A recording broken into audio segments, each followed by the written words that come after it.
Hello friends, चलिए आज हम पढ़ेंगे हाइड्रोलॉजी। और हाइड्रोलॉजी पढ़ने से पहले मैं आपको अपने बारे में थोड़ा बताना चाहता हूँ। मेरा नाम है कार्तिकेय मिश्रा और मैंने गेट 2020 और 2021 क्वालिफाइड किया हुआ है। चलिए तो आज हम साथ में मिलकर हाइड्रोलॉजी के बारे में पढ़ते हैं। तो पहले हम देखेंगे हाइड्रोलॉजी किन दो वर्ड से मिलकर बना है। Hydro plus logy.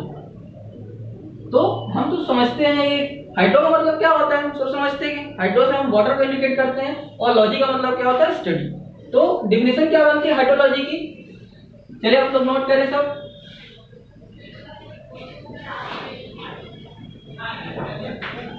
Hydrology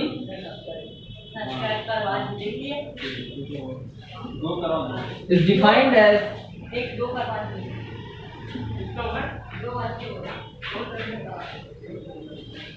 study of all forms of water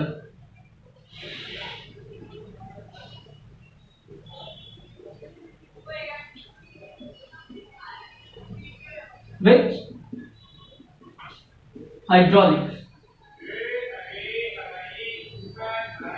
and physical, chemical,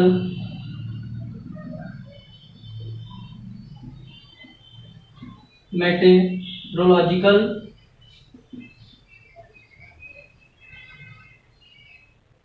parameters.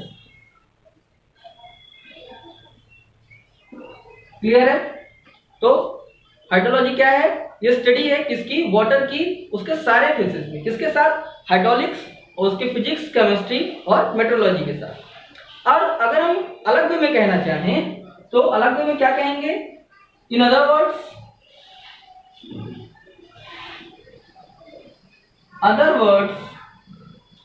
Hydrology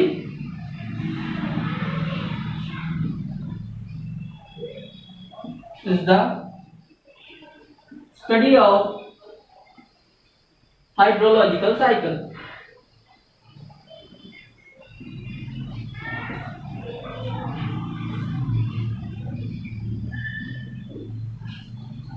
which contains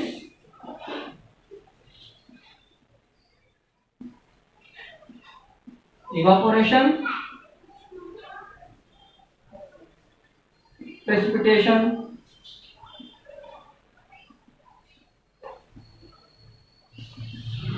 and runoff।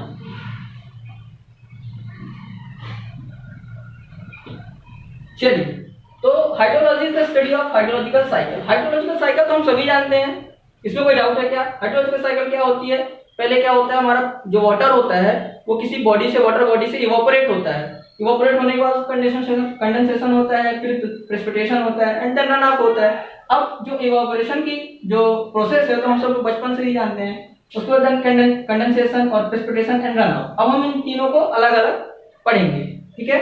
तो इसको मिटा दूं, नोट कर ले पहले आप लोग सब।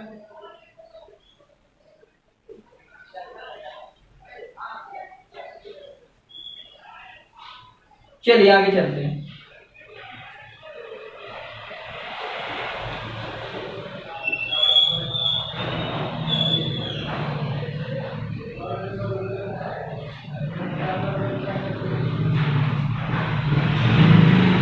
चलिए छोटा सा हम डायग्राम बनाते हैं जो हाइड्रोलॉजिकल साइकिल को बताता है।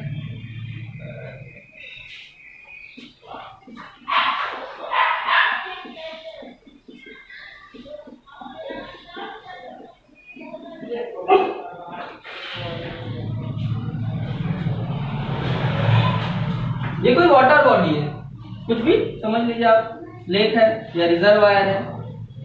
अब यहां से पहले क्या होता है, वाटर जो होगा वो हीट के द्वारा, यानी कि सन की हीट से क्या होगा, ये इवापोरेट होगा।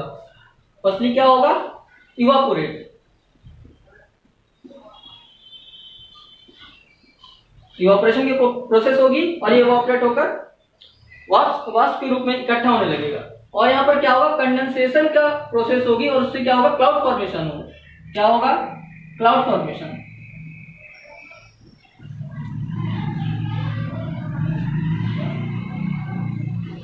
देन क्लाउड फॉर्मेशन होने के बाद क्या होगा, हम सब जानते हैं कि क्लाउड से क्या होता है, बारिश होती है, यानी प्रेसिपिटेशन होता है। तो प्रेसिपिटेशन होगा, क्या बोलेंगे इसको,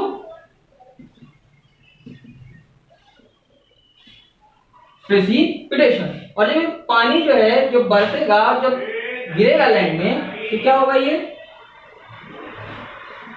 रन करेगा, रन करेगा कि नहीं करेगा। कुछ वाटर यहाँ पे जाएगा, इनफिल्ट्रेट होगा, और कुछ वाटर क्या होगा, रन करेगा। तो बेसिकली इसको हम बाद में कंसीडर करेंगे, अभी हम इसको देखेंगे। इसको क्या बोलेंगे हम, रन आउट। क्या बोलेंगे, रन। ठीक है। अच्छा, प्रेसिपिटेशन को आप रेनफॉल भी बोल सकते हैं, प्रेसिपिटेशन और रेनफॉल, जनरल टर्मिनोलॉजी में हम क्या बोलते हैं इसको, रेनफॉल बोलते हैं। ठीक है, क्लियर है। अभी रन आउट को कर, फिर से ले गया रिजर्व में इकट्ठा होगा, फिर इवेपोरेट होगा, फिर से प्रेसिपिटेशन होगी, फिर रन ऑफ होगा, और ये पूरी साइकिल कंटिन्यूअसली चलती रहती है, इसीलिए हम इसको साइकिल बोलते हैं। तो कौन सी साइकिल है हमारी, हाइड्रोलॉजिकल साइकिल। ठीक है, क्लियर है, बना लीजिए इसको आप लोग।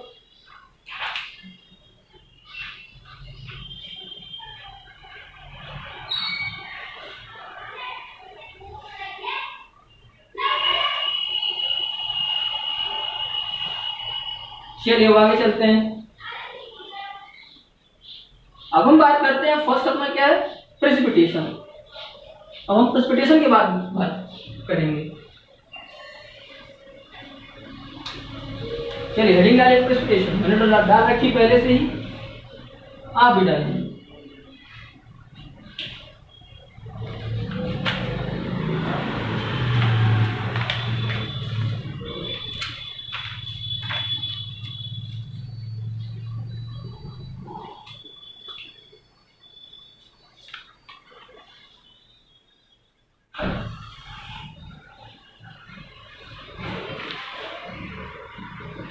चले चले, तो क्या प्रेसिपिटेशन, सभी हम जानते हैं कि बारिश यानी रेनफॉल, इसको और क्या बोल सकते हैं, rainfall.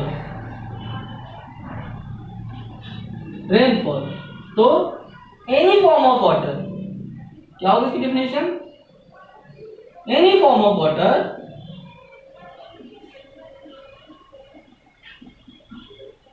That forms in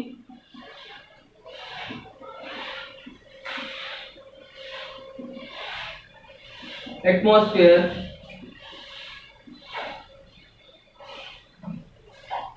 and backfall to earth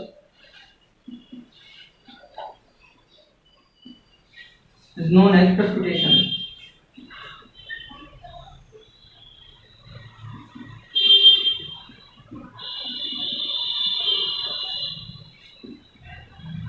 clear है।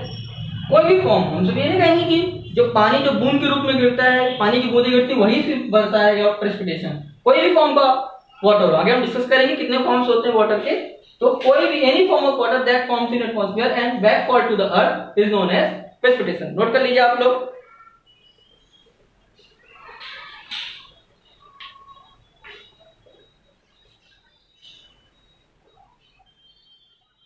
क्लियर है।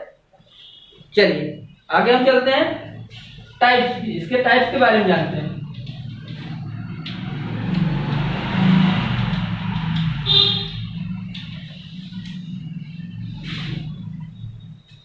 तो हेडिंग डाल लीजिए, types of precipitation.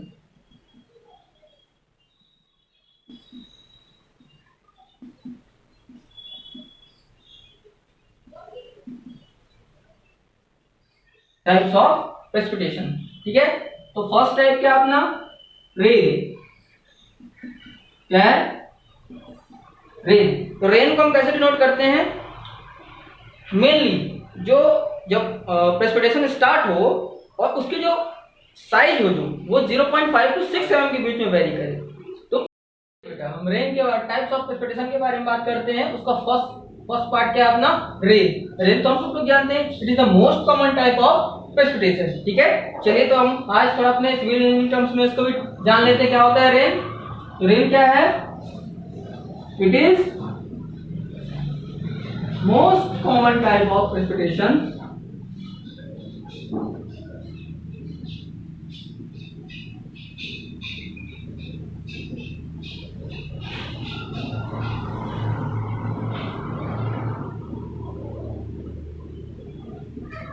Having droplet size between 0.5 mm to 6 mm। Clear है? बेसिकली क्या है इसका मेन टर्म क्या है, इसका जो ड्रॉपलेट्स होते हैं उन ड्रॉपलेट्स का साइज कैसा होता है 0.5 mm to 6 mm तक वेरी करता है। क्लियर है आप लोग को ये बात? ठीक है, नोट कर लें इसको। चलिए अब हम रेन को जो होता है उसकी इंटेंसिटी के हिसाब से तीन तरह से हम डिवाइड कर सकते हैं। कैसे? चलिए देखते हैं।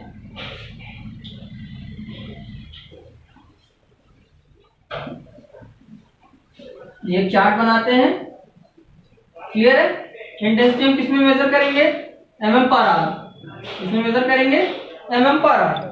ठीक है, अगर हमारी intensity 0 to 2.5 mm per hour तक होती है तो हम उस रेनफॉल को क्या बोलते हैं? Light rainfall. क्लियर है? क्या बोलते हैं? Light rainfall.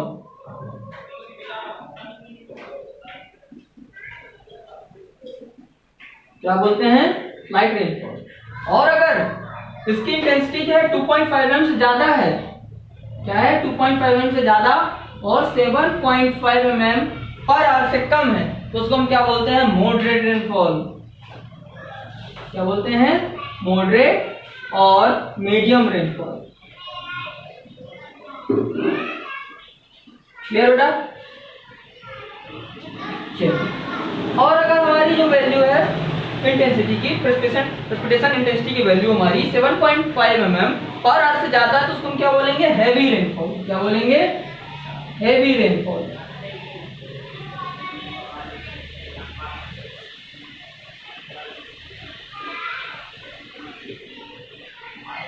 क्या बोलेंगे? Heavy rainfall.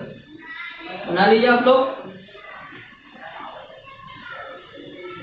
बेटा ये चार्ट काफी इंपॉर्टेंट है, किसी भी इंपॉर्टेंट पेपर में पूछ सकता है। 1-2 नंबर ऑब्जेक्टिव में कि लाइट रेनफॉल की रेंज क्या होती है, मॉडरेट रेनफॉल की रेंज क्या होती है और हैवी रेनफॉल की रेंज क्या होती है। ठीक है, नोट कर लीजिए आप लोग।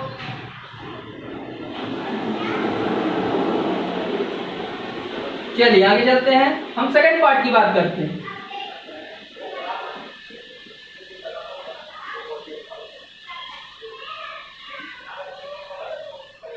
सेकेंड पार्ट क्या है हमारा? ड्रिजल। क्या है? ड्रिजल। अभी हमने क्या देखा था बेटा कि रेन में जो हमारे ड्रॉपलेट्स हैं उनका साइज कहां से कहां वेरी हो रहा था? 0.5 mm to 6 mm तक वेरी हुआ था। पर अगर हमारे जो प्रेसिपिटेशन है उसके ड्रॉपलेट्स का साइज 0.5 mm से कम है उसको हम क्या बोलेंगे? ड्रिजल्स बोलेंगे। क्या बोलेंगे? ड्रिजल्स। क्लियर है? तो लिखिए, it is fine form of precipitation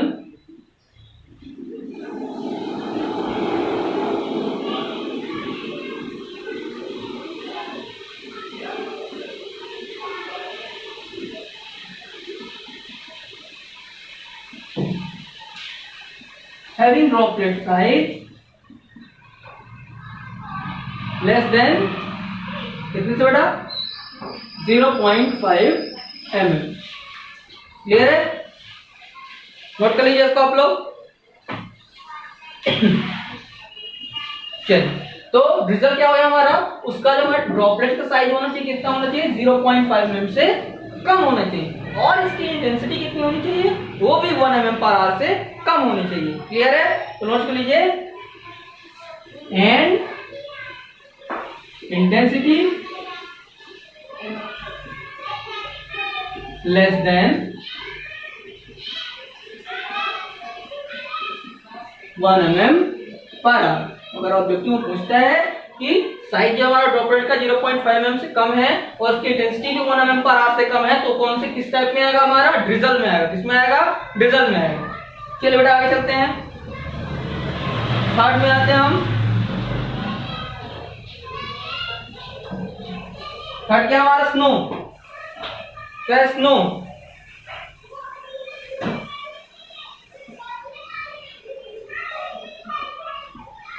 क्या है? स्नो।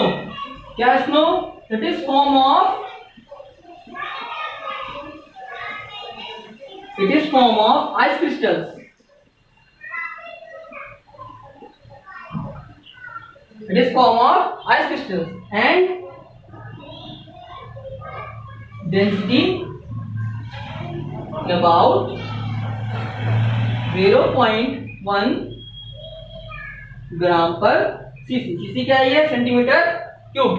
तो डेंसिटी को हम किसको डिनोट करते हैं? क्या होता है डेंसिटी हमारा? Mass upon volume. तो क्या होगा ये?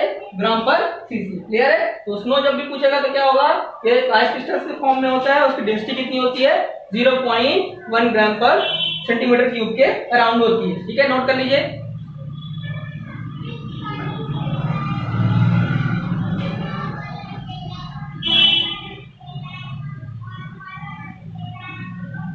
ठीक है, आगे चलते हैं. क्या? ग्लेज. क्या? ग्लेज. ग्लेज क्या बेटा? स्नो क्या है? पहले से क्रिस्टल था, पर ग्लेज जो होता है हमारा जो वाटर ड्रॉपलेट्स होती हैं पहले क्या रहती है? वो ड्रॉपलेट्स के फॉर्म में रहती है, पर जब वो कोल्डर एनवायरनमेंट के अराउंड आती हैं या उनके कांटेक्ट में आती हैं तो कैसे हो जाती हैं? आइस में कन्वर्ट हो जाती है. उसको हम क्या बोलते हैं? ग्लेज बोलते हैं. ठीक है, क्लियर है? चलिए नोट करिए. When water droplets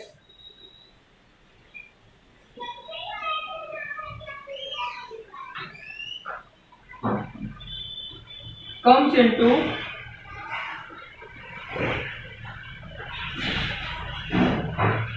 colder environment,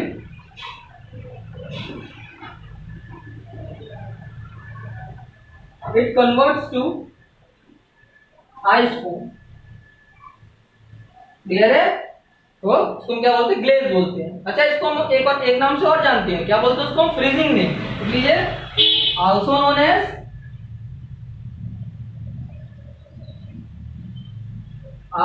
as freezing rain. Clear है? नोट कर लीजिए.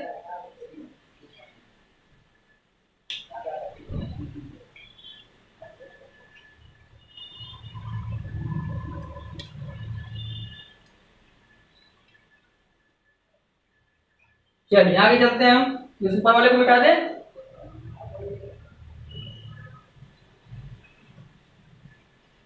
बेटा हमारे आता है स्लीट आ जाता है. क्या आ जाता है? पांचवा क्या जाता है? स्लीट. स्लीट. चलिए स्लीट के बारे में समझते. क्या होती है slit?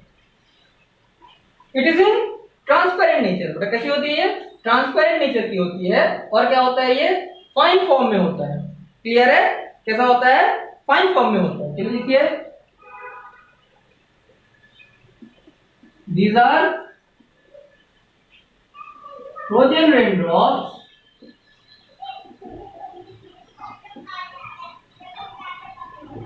which is transparent in nature.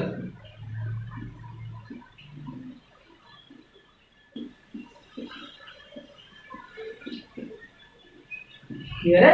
पतली पतली से देखी होंगी ना आपने. हल्की पतली पतली से उसको स्लीट बोलते हो. कैसी होती है? ट्रांसपेरेंट नेचर की होती है. ठीक है, क्रिस्टल फॉर्म. चलिए नोट कर लीजिए इसको.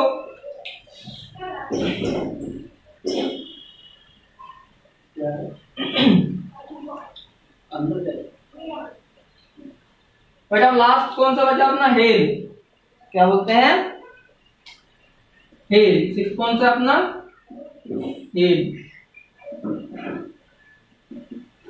ये क्या है? It is lump of ice. ये गुच्छा है. गुच्छा टाइप का रहता है. किसका? बर्फ का. आइस का. आइस का गुच्छा रहता है. और साइज कैसी इसकी? एंड साइज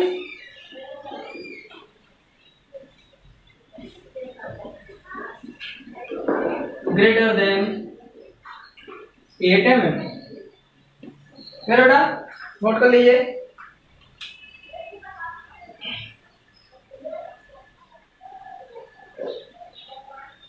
चलिए यहाँ हमने अपने सारे पढ़ लिए. कौन कौन से प्रेसिपिटेशन के टाइप्स. पहला कौन सा था? रेन था. उसकी साइज कितनी होनी चाहिए? 0.5 mm टू 6 mm तक होनी चाहिए. उसके बाद हमने क्या पढ़ा? उसके बाद हमने पढ़ा ड्रिजल. ड्रिजल में क्या? उसका साइज कैसा होना चाहिए? 0.5 mm से कम. और उसकी इंटेंसिटी कितनी होनी चाहिए? 1 mm/h से भी लो होनी चाहिए. उसके बाद हमने तीसरा क्या पढ़ा, स्नो पढ़ा। स्नो कैसा होता है, आइस क्रिस्टल्स होता है और उसकी डेंसिटी कितनी होती है 0.1 ग्राम पर सीसी। क्लियर। उसके बाद हमने क्या पढ़ा, उसके बाद हमने पढ़ा ग्लेस। ग्लेस कैसा होता है, ग्लेस जो होता है वो रेन ड्रॉप्स होती हैं, रेन ड्रॉप्स होती हैं, ठीक है, वो भी कैसी, आइस क्रिस्टल्स के फॉर्म में होती है। क्लियर है। फिर स्वीट पढ़ा, ये कैसा होता है, फ्रोजन रेन ड्रॉप्स होती हैं, इनट्रांसपेरेंट नेचर होता है। क्लियर है। और हेल जो है कैसा होता है, बेसिकली इसका साइज जो कैसा होता है 8 mm से ज्यादा होना चाहिए। ठीक है, चलिए नोट लिखिए दो important note.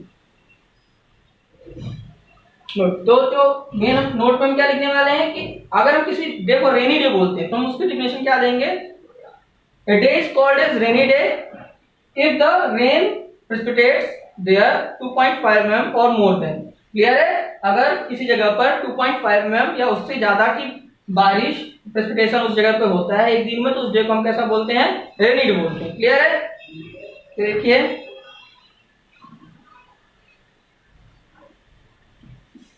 if a day has more than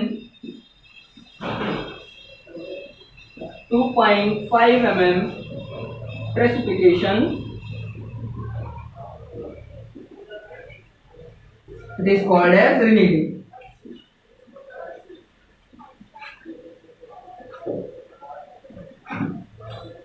ठीक है। अगर प्रेसिपिटेशन जो है 2.5 mm पर डे से कम हो रहा है तो उसको हम रेनी डे नहीं बोलेंगे। क्लियर है। अगर वन डे में 2.5 mm से प्रेसिपिटेशन कम है तो उसको हम क्या, रेनी डे कैटेगरी में नहीं बोलेंगे। अगर 2.5 mm और उससे ज्यादा प्रेसिपिटेशन हो रहा है किसी वन डे पे तो उस डे को हम रेनी डे बोलेंगे। ठीक है, according to Indian meteorological department. Clear है।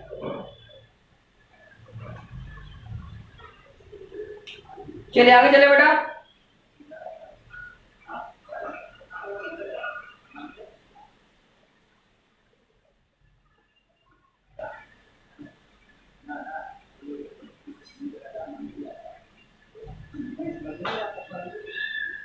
चलिए हमने सब पढ़ लिया, प्रेसिपिटेशन पढ़ा, प्रेसिपिटेशन के टाइप्स पढ़े। अब हम पढ़ेंगे प्रेसिपिटेशन होता कैसे। क्लियर है। सिस्टम कैसे होते हैं उसके।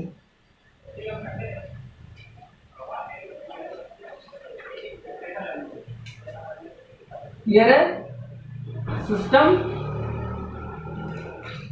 Of precipitation.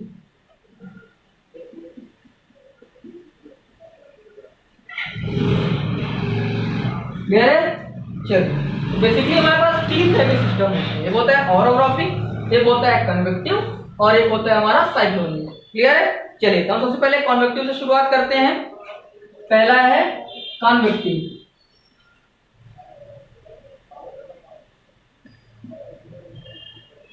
चलिए बेटा, तो कन्वेक्टिव में क्या होता है, जब ये बेसिकली किसके कारण होता है, ये टेम्परेचर चेंज के कारण होता है। जब हमारी जो वार्म एयर मास होती है कोल्ड एयर मास से कैसा होती है, हल्की होती है, लाइट नेचर होती है उससे, तो लिफ्ट करती है वो, और due to the temperature change condensation के कारण पे जो प्रेसिपिटेशन होता है उसको क्या हम बोलते हैं, हम कन्वेक्टिव बोलते हैं। क्लियर है।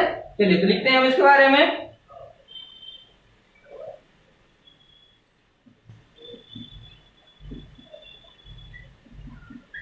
This type of precipitation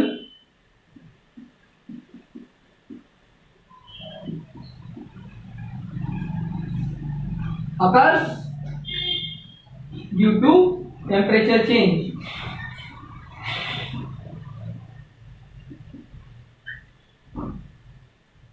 clear है। नोट करिए इसको आप लोग।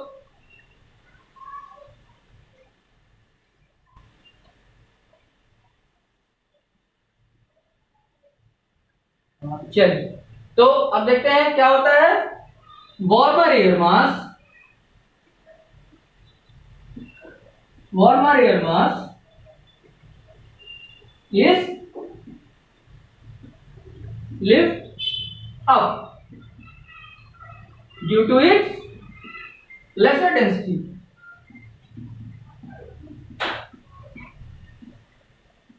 क्लियर है ना। वार्म एयर की कैसी डेंसिटी होती है, lesser density as comparison to cold air mass. Clear ना। तो उसके कारण जो हमारा सिस्टम प्रिपेयर होता है उसको हम उस प्रेसिपिटेशन को क्या बोलते हैं हम? Convective precipitation. क्लियर है? चलिए, और एक इसमें जनरल टर्मिनोलॉजी है कि ये जो होता है ज्यादा लार्ज रीजन के लिए नहीं होता है, इसका स्मॉल एरिया होता है इसके प्रेसिपिटेशन के लिए। ठीक है, क्लियर? देखिए,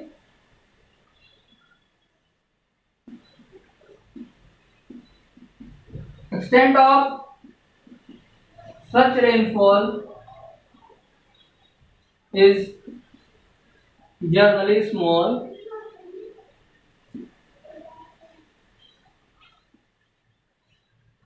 around 10 किलोमीटर। ये नोट करिए बेटा।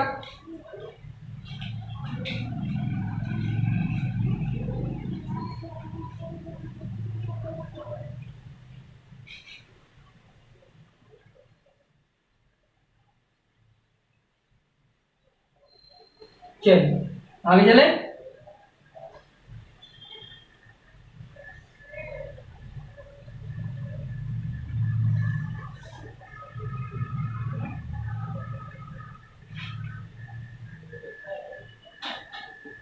चलिए, दूसरा हमारा है ऑरोग्राफी। कौन सा है? ऑरोग्राफी। क्लियर है?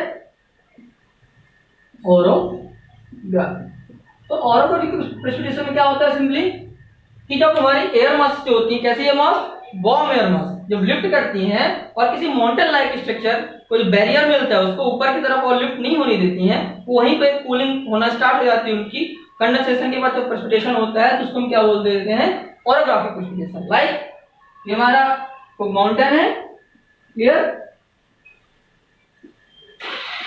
ठीक है, ये हमारी जो वार्मर एयर वहां से लिफ्ट हो रही है। क्लियर? बट जो ये आ जाती है, ये जो स्ट्रक्चर, ये बैरियर है, इसको ये आगे अनदर लिफ्ट नहीं होने देता है और ये यहीं पे क्या हो जाती है?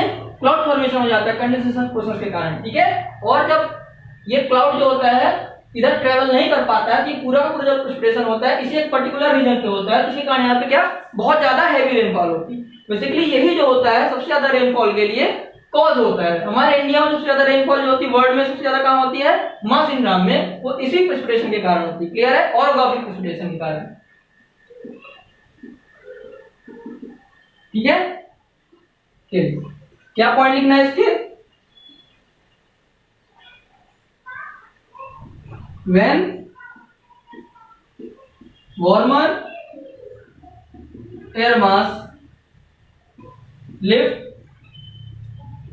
and due to mountain like barrier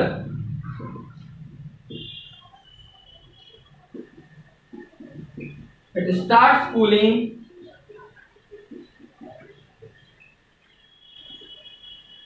and after condensation precipitation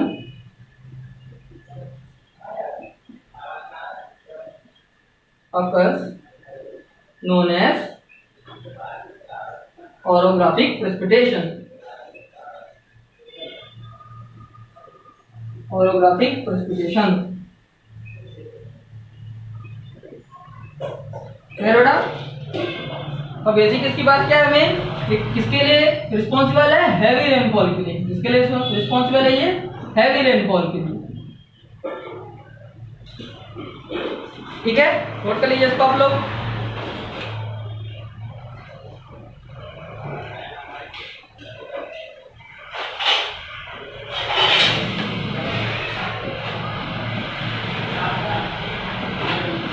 ठीक है, चलिए अब आगे चलते हैं हम। हमारा लास्ट टॉपिक हमारा सिस्टम ऑफ प्रेसिपिटेशन का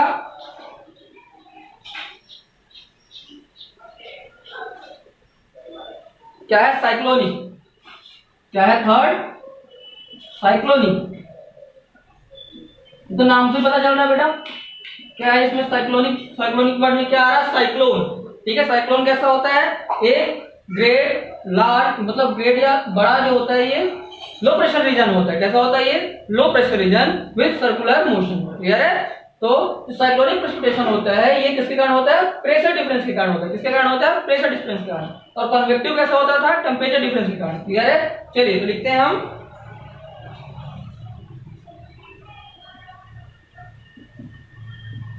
this type of precipitation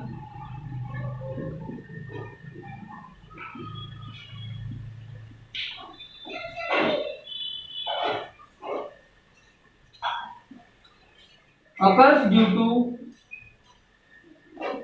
pressure difference.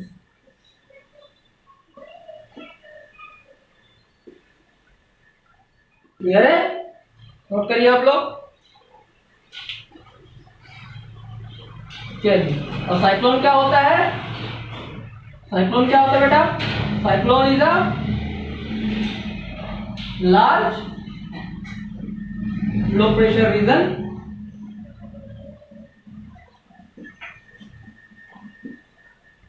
with circular wind motion.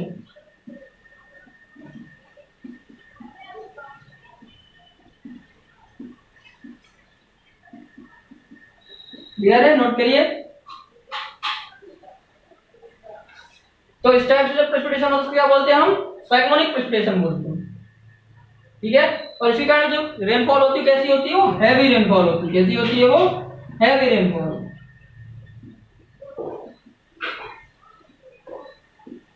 चलिए बेटा देखते हैं साइक्लोनिक प्रेसिपिटेशन को हम दो तरीके से पढ़ सकते हैं। कैसा? एक पॉइंट फ्रंटल, कैसा? फ्रंटल। और दूसरा कैसा होता है? Non frontal. तो फ्रंटल क्या होता है?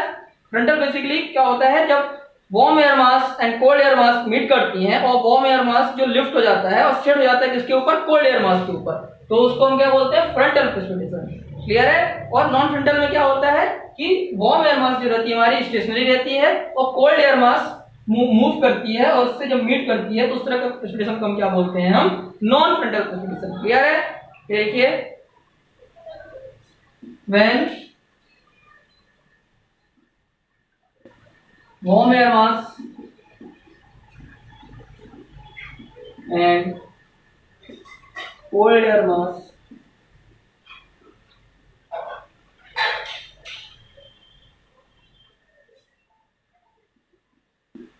meets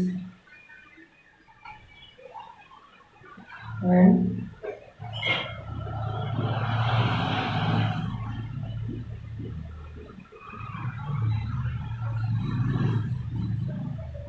lift up and form a front। Clear है? क्या होता है? वार्म एयर मास कोल्ड एयर मास से जब मिलती है तो वार्म एयर मास ऊपर की तरफ लिफ्ट होती है और एक फ्रंट का वहां पे क्रिएशन होता है। उसके कारण जिसका प्रेसिपिटेशन होता है उसको क्या बोलते हैं? हम फ्रंटल प्रेसिपिटेशन। क्लियर है? दूसरा क्या होता है? Non frontal precipitation.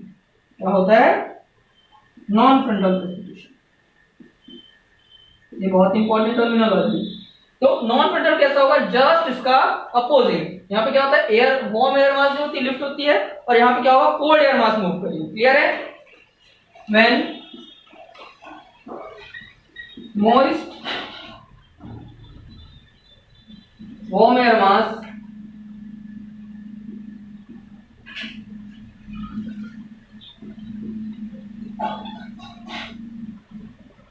is stationary and moving cold air mass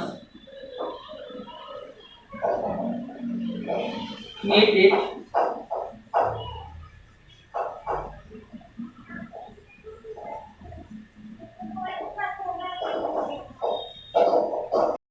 चलिए हमने क्या सारा पढ़ लिया? फ्रंटल भी पढ़ लिया, नॉन फ्रंटल पढ़ लिया। सारी चीज समझ में आ गई। हमने प्रेसिपिटेशन पढ़ा, प्रेसिपिटेशन के टाइप पढ़े और सिस्टम ऑफ प्रेसिपिटेशन पढ़ लिया। ठीक है? कोई दिक्कत है इसमें तो आप लोग कमेंट बॉक्स में कमेंट करके बता सकते हैं, हम लोग उसका सोल्यूशन बताएंगे। ठीक है?